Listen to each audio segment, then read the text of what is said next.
Bonjour à tous, c'est Laser Killer qui vous parle pour une nouvelle live construction. Aujourd'hui consacrée à un ensemble de jeux Lego Nexonite sorti en 2016 et pour être plus précis, effectivement, un Polybag, donc en clair un modèle promotionnel qui était uniquement disponible sous certaines conditions. C'est le Knight Sickle, donc référence 30371 et personnellement j'ai acheté le mien donc chez un revendeur lors d'une exposition. Donc clair, voilà, c'est pas vraiment la façon officielle de l'obtenir. Et d'ailleurs, je ne sais pas du tout comment on peut l'obtenir officiellement en France ou tout du moins en Europe. Donc voilà. Donc après, si vous voulez vous aussi choper, eh bien, il vous reste à passer par eBay, peut-être le Bon Coin, j'ai un peu plus de doute là-dessus, ou encore Bricklink, même si bien sûr ce sont des sites qui demandent une certaine connaissance afin de commander dessus. Mais nous, on n'est pas là pour commander, on est là pour construire justement. Et donc, eh bien, c'est parti, vu que eh bien, ce Knight Cycle est intéressant pour plusieurs points. Enfin, c'est intéressant sur plusieurs points, plutôt devrais-je dire, et on verra ça ensemble dans cette vidéo. Donc je pense qu'on a vidé Sachi niveau pièce, on va prendre notre petit mode d'emploi, l'ouvrir comme il faut, et on va pouvoir commencer la construction.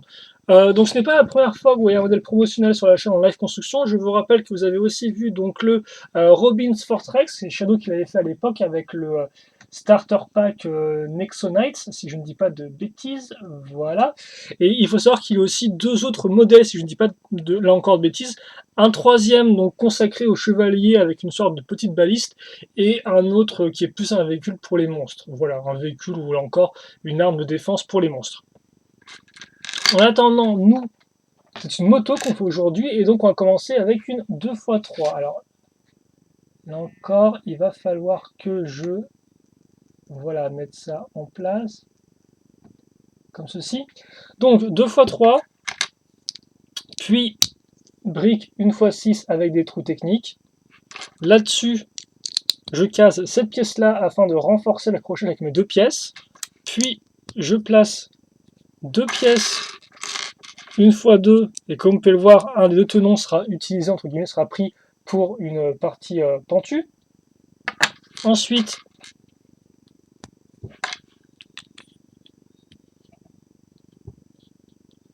je case, donc comme vous pouvez le voir, sur ma barre une grosse roue, ce qui est plutôt cool, effectivement, par le promotionnel d'avoir une sorte de roue aussi imposante, je trouve. Et, quitte à faire, je case deux autres barres, comme vous pouvez le voir, ici et là, que en fait, je vais faire coulisser à travers cette partie. Puis, pour coincer mes barres, je case deux écrous de couleur jaune, un ici et un là. Voilà. Puis,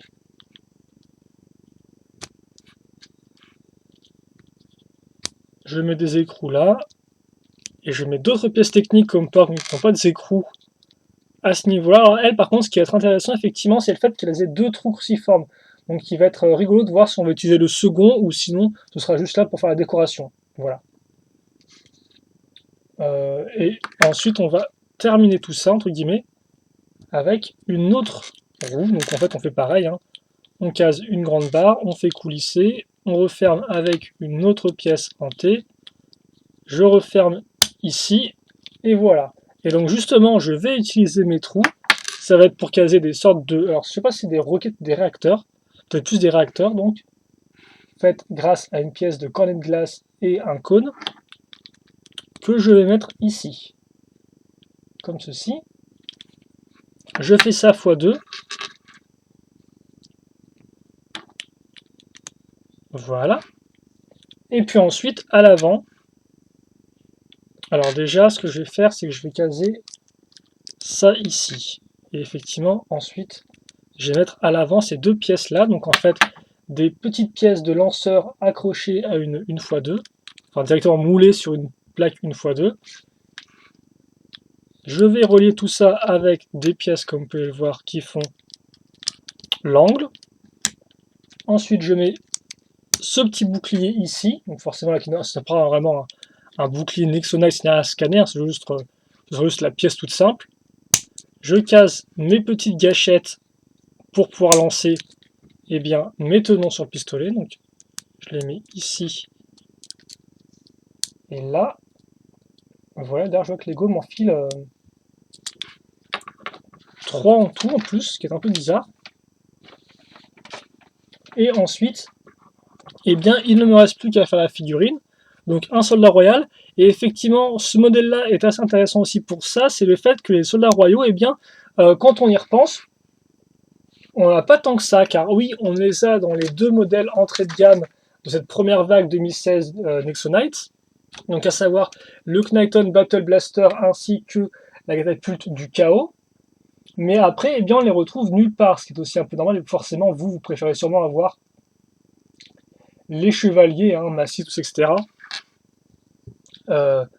au lieu de simplement des chevaliers comme ça qui ne sont pas, qui n'ont pas vraiment de personnalité. Voilà. Mais néanmoins, c'est quand même plutôt cool, effectivement, de noter qu'on a à nous les chevaliers comme ça, vu qu'on les a seulement dans les petits modèles, et aussi, il faut quand même le noter, on les a aussi dans des packs de troupes, mais disponibles uniquement donc sur le... Alors je sais pas si c'est encore disponible ou pas sur la boutique en ligne de Lego. Enfin, en tout cas, ça l'est sur la boutique en ligne de Lego américaine. Après, française, je ne sais pas. Voilà. Mais donc, effectivement, Lego a sorti des packs de troupes et on peut retrouver 4 ou 3 chevaliers comme ça, en fait, de ce type-là. Et donc, ça va permettre de compléter un peu vos troupes, ce qui est toujours cool, je trouve, si vous voulez mettre en renfort à vos 4 grands chevaliers de Knighton, que sont, enfin, même 5 chevaliers de Knighton, que sont Massey, Lance, Clay, Axel et Aaron. Voilà. Par contre, comme on peut remarquer, contrairement au pack de troupes, enfin, contrairement au Battle Pack, la figurine de Soldat Royal qu'on a dans ce modèle-là vient sans équipement. Hein. Elle a juste une lance, et pour le reste, voilà. Et aussi, ce qui est intéressant de noter, je pense, avec ce petit modèle promotionnel, c'est le fait que, eh bien, c'est une nouvelle moto à ajouter à votre collection. C'est la troisième, effectivement, cette première vague 2016. Ah oui, d'ailleurs aussi pour les soldats royaux, il est possible pour les soldats royaux qu'on en ait à nouveau dans la seconde vague, mais je me suis pas vraiment plus renseigné là-dessus, je vais vous avouer. Mais effectivement, pour ce qui est des motos, c'est la troisième de la première vague. Donc souvenez-vous, vous en avez déjà eu un modèle, même si vous l'avez x2, dans l'épée rugissante de Clay, et vous en avez aussi une autre dans le Fortrex. Donc effectivement, ça dans le Fortrex, elle est un peu plus carré, un peu plus massif, elle est peut-être un peu plus aérodynamique dans la lance rugissante de Clay. Et là, j'ai l'impression qu'on est plus proche effectivement d'une moto qu'on pourrait trouver.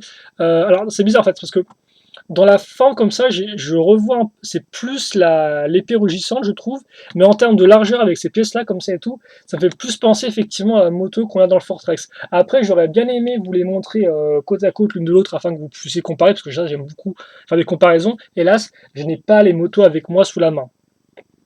Effectivement, je ne suis pas chez moi pour l'instant. Donc ça, pour une comparaison, il faudra attendre, hélas, peut-être via des photos ou peut-être plus tard. Si Lego, j'ai pas regardé effectivement ce qu'il y avait au niveau de la vague 2. Peut-être qu'au niveau de la vague 2 2016 Nexo Knights, on aura à nouveau d'autres motos. Et donc dans ce cas-là, forcément, ce sera l'occasion pour moi de refaire un petit comparatif derrière les fagots. Mais pour l'instant, effectivement, ce n'est pas possible, donc je m'en excuse. En attendant, voilà pour la moto. Je sais pas ce que vous en pensez, moi je trouve plutôt pas mal. Ils ont réussi à inclure des armes ainsi que des petits réacteurs pour les détails. Alors forcément, vous avez la partie technique qui ressort assez bien avec la couleur rouge et jaune des écrous qui envoie du pâté, quoi. Mais honnêtement, avec le petit côté un peu justement en plus joute avec la grande lance là encore, ça rend plutôt bien. Surtout, c'est une moto qui est vraiment, voilà, c'est pas une espèce de gros truc massif. On est vraiment dans quelque chose d'assez portatif, personnel, qui effectivement est un peu à l'inverse des motos qu'on a pu voir dans l'épée rugissante ou encore dans le Forex qui sont un peu plus grosses. Voilà. Et bien sûr, c'est que les motos, j'ai pas compté, mais vous avez aussi la moto forcément de Lens, même si voilà, c'est pas vraiment le même type dans le sens où la moto de Lens, elle est beaucoup plus grande. Hein. Voilà. Alors que celle de l'épée rugissante et celle du Fortrex, elles sont plus dans ce style d'échelle-là, un peu plus petites, avec le même type de roue, comme ça, vraiment plus compact. En attendant, voilà pour son aile promotionnel. Donc j'espère en tout cas que vous avez apprécié cette vidéo. Si vous avez des questions ou des commentaires, n'hésitez pas à les poser, j'y réponds avec grand plaisir comme d'habitude. Et puis n'hésitez pas à me dire ce que vous en pensez de cette moto.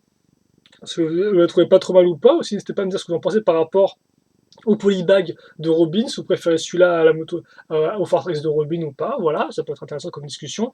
Et puis nous, bien sûr, on se retrouve plus tard pour de nouvelles vidéos. En attendant, portez-vous bien, passez une bonne journée, une bonne soirée, une bonne ce que vous voulez, et à la prochaine donc pour plus de vidéos. Ouais, salut à tous, à plus.